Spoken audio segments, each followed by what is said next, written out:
পুরোহিতরা, সন্ত সমাজ, মহারাজ এরা প্রচারে থাকেন না। কিন্তু তৃণমূল কংগ্রেস 2021 সালের নির্বাচন থেকে সরাসরি মুসলিমদেরকে ভুল বোঝান, ইমাম মুয়াজ্জেম সাহেবদের ভাতা বাড়ান, তাদেরকে ধর্মীয় স্থান ব্যবহার করেন এবং যে ফেজে নির্বাচন হয় তার আগের শুক্রবার প্রার্থনার পরে যা ব্রেন ওয়াশ করার এবং মাথার মধ্যে ঢোকানোর এই কাজটা করে পশ্চিমবাংলায় নির্বাচনে সাম্প্রদায়িকতা, সংকীর্ণতা, বিভাজন, তোষণ তৃণমূল কংগ্রেসের আমদানি করা। এবং তৃণমূল কংগ্রেস টিকে আছে ডিউ টু দিস রিজন। এবং উনি যে কথাগুলো আজকে বলেছেন, আমি উনার কথার কাউন্টার করছি না, কিন্তু এটা তৃণমূল কংগ্রেসের পদ্ধতি, এজেন্ডা, এবং তৃণমূল এই রাজ্যে টিকে আছে ডিউ টু দিস রিজন।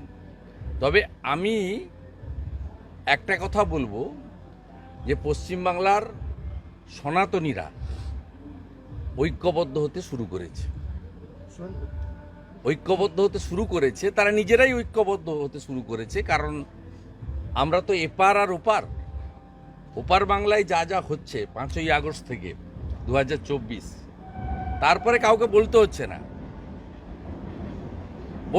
না, তারা নিজেরাই ঐক্যবদ্ধ হতে শুরু করেছেন এবং এটা ভালো দিক, এটা তোষণের বিরুদ্ধে যাবে। আর আমি মনে করি যে কোনো রাজনৈতিক দল তার এজেন্ডা হওয়া উচিত ডেভেলপমেন্ট, বিকাশ।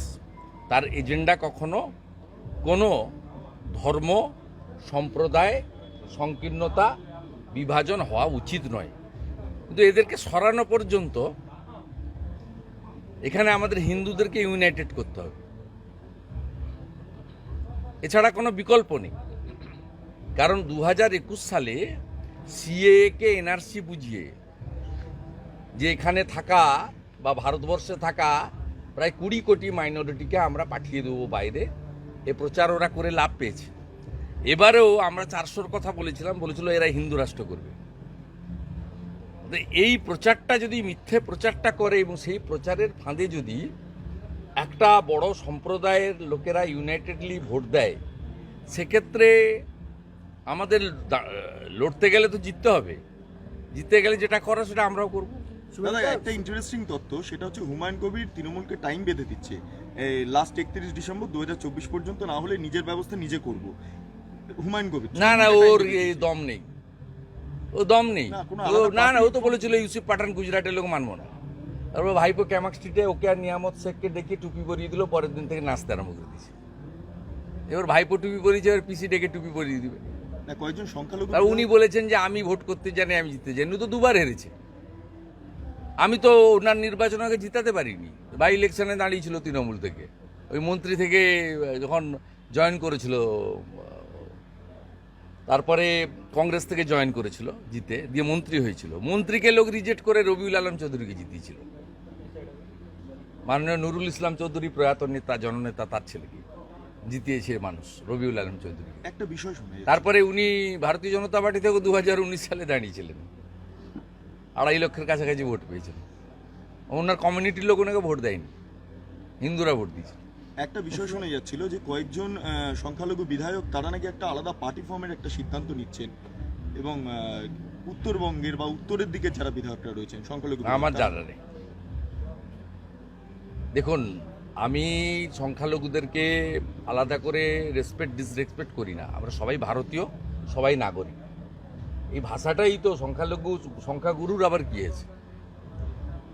আমাদের প্রধানমন্ত্রীর যা স্কিম, সেটা কি শুধু একটা কোনো সম্প্রদায়ের জন্য নাকি? সবার জন্য। আমরা ভারতবাসী, ভারতীয়ত্বে বিশ্বাস করি। স্বামীজি আমাদের শিখিয়ে গেছেন যে নিজ ধর্মের প্রতি আস্থাশীল, অপর ধর্মের প্রতি শ্রদ্ধাশীল। আমি যখন তৃণমূল করেছি বা আমি কংগ্রেসেরও কাউন্সিলর ছিলাম, আমি এখন বিজেপির এমএলএ এলওপি আছি, আমার অন্য ধর্মের যে অনুষ্ঠান, ধরুন ইজতেমা হতো, ইসলামিকদের মানে যারা ইসলামকে বিশ্বাস করেন, উরুস জলসা, ইসলামিক আলোচনা, নামাজ, প্রার্থনা, কিন্তু তারপরে তো শুভেচ্ছা দেওয়া যেতেই পারে, আমরা দিতাম তো। লাস্ট ইয়ারেও করেছি। আমার এলাকার 700 সংখ্যালঘু ভাইয়ের সঙ্গে ঈদের দিন সন্ধ্যাবেলা বসে চা মিষ্টি খেয়েছি, ওদের খাইয়েছি। কিন্তু সকালবেলা মমতা ব্যানার্জির মতো রেড রোডে নামাজ পড়তে যাইনি, ওটা আমার হিন্দুর কাজ নয়। আবার আমি আমার কোনো মুসলিম ভাইকে বন্ধুকে বলবো না যে তুমি এসে এখানে অষ্টমীর দিন পুষ্পাঞ্জলি দাও, ওটা ওর কাজ নয়, ও পারে না করতে। তো অন্য ধর্মের ক্ষেত্রেও তাই, তার নিজস্ব রীতিনীতি পদ্ধতি আছে। খ্রিস্ট ধর্ম বলুন, বুদ্ধিস্ট বলুন, জৈন ধর্ম বলুন, শিখ বলুন, প্রত্যেকের নিজস্ব নিজস্ব রীতিনীতি আছে। পশ্চিমবাংলায় এগুলো যেগুলো হচ্ছে সমস্ত ভোট ব্যাংকের রাজনীতি, মানুষের প্রকৃত কল্যাণ হচ্ছে না। সেই কারণে শহীদ পরিবারের এই অনুষ্ঠান, ছোট্ট পুজো, কিন্তু মাহাত্ম্য বিরাট। এই যে পুজোর প্রতিষ্ঠাতা, তিনি 2021 সালে বিজেপি করার জন্য তাকে ভিডিও লাইভ করতে করতে খুন করা হয়েছে, তার পোষ্য শাবককে খুন করা হয়েছে। তার ভাই এটা ধরে রেখেছে 5 বছর ধরে, বালুদারা 5 বছরই আসছেন, আমি 4 বছর হলো এলাম। আমরা এদের ভুলিনি, অতীতটা ভুললে তো ভবিষ্যৎ ভালো হতে পারে না। আমরা সেই জন্য এদের সঙ্গ দেওয়ার জন্য এসেছি। তাই পশ্চিমবাংলায় যা হচ্ছে ভালো নয়, এই ব্যবস্থার পরিবর্তন খুবই প্রয়োজন। মায়ের কাছে প্রার্থনা করব, মা যেন অভয়া শক্তি রূপে এই পশ্চিমবাংলার যারা অসুর তাদেরকে যেন শেষ করে, অভয়া শক্তি হিসেবে প্রেয়ার করবো মায়ের। সেই জন্য কি আজকে উদ্বোধনের পরিবর্তে পুজোর সূচনা? আমাদের সর্বত্রই আমরা ডিসকারেজ করছি। প্র্যাকটিক্যালি আপনাকে বলুন, আমাদের পশ্চিমবাংলার মানুষেরই, আমরা নাস্তিক নই সিপিএমের মতো। সিপিএমের মতো নাস্তিক নই। সিপিএম তো ধর্মকে আফিং বলে, আমরা ওসব কারবারে থাকি না। আমরা নিষ্ঠাবান হিন্দু, সনাতন সংস্কৃতি, ভারতীয় সংস্কৃতিকে বিশ্বাস করি, এগিয়ে নিয়ে যেতে চাই। কিন্তু উৎসব যে অর্থ হয় সেই অর্থ করার মুডই নেই।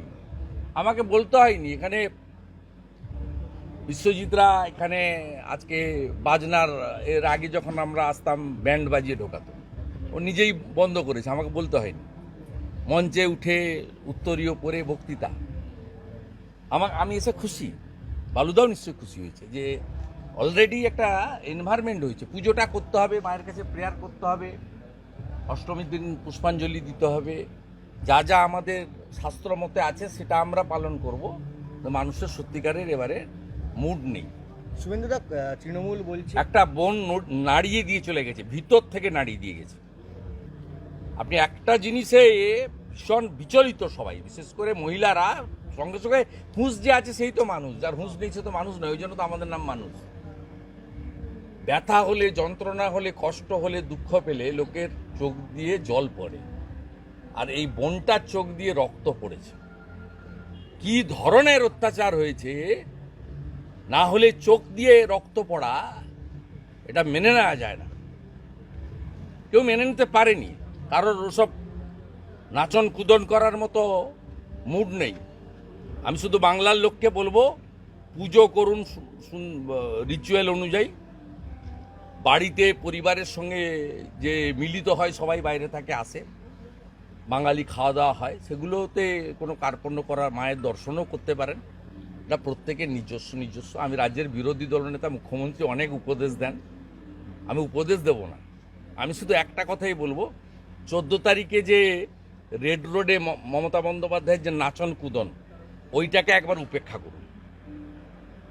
ওইটাকে আমি উপেক্ষা করুন। আমি প্রায় প্রেয়ার করব কলকাতার মানুষকে, বাংলার লোককে, ওই কার্নিভালের নামে উনি যেটা করেন, এবছর কেউ ওটাকে গ্রহণ করবেন না, বর্জন করুন।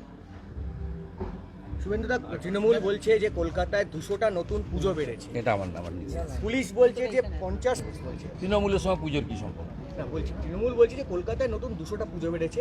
তৃণমূল কংগ্রেস দুর্গাপূজাকে বলে উৎসব, এটাই দুর্গাপূজা পুজো। তৃণমূল কংগ্রেস দুর্গাপূজাকে পূজা বলে রেকগনাইজ করে না, বলে ইটস এ কালচারাল প্রোগ্রাম। তৃণমূলের উত্তর আমি দেবো না। তৃণমূলকে নিয়ে পুজো নিয়ে ভাবতে হবে। না, সেটা না, বলছি যে ওরা বলছে যে পিতৃপক্ষে কাঁচি নিয়ে ঘুরতেন, আমার থালায় গুঁতোতে এবারে বন্ধ করেছে। না, এবারে ওই বক্তৃতা করে বলেছে আমি পিতৃপক্ষে করি না, ওই শ্রীভূমিতে না, ওরা বলছে উৎসবের জয় আমি জয়কার। মহল্লা থেকে শুরু করি, ঠেলায় না পড়লে বিড়াল গাছে ওঠে না। উৎসবের জয় জয়কার বলছে। ঘটনাটা কি বলবেন? বাসবাড়িতে যেই কন্ডিশন তৈরি হয়েছে, রূপা গঙ্গোপাধ্যায়কে অ্যারেস্ট করা হয়েছে, ভাবে থানায় বসেছিলেন, এক্স এমপি অত্যন্ত গুণী একজন মহিলা, যার শিল্পী সত্তা রয়েছে, কয়েকটা হাতে গোনা 5-6টা লোক নিয়ে রাত্রে বসেছিল। এইভাবে টেনে হিঁচড়ে ভোরবেলা লালবাজারে নিয়ে গিয়ে সারাদিন আটকে রেখে সন্ধ্যাবেলা ছাড়া উচিত হয়নি। মহিলা বিরোধী সরকার। সেই জন্য রূপা গাঙ্গুলির মতো একজন বিশিষ্ট মানুষকে এই ধরনের ব্যবহারের সামনে পড়তে হয়েছে। এই কারণে বাঁশদ্রোণীর ওসিকে মানুষ কাদা মাখিয়েছে। এরপরে এদেরকে ধরে আলকাতরা মাখাবে।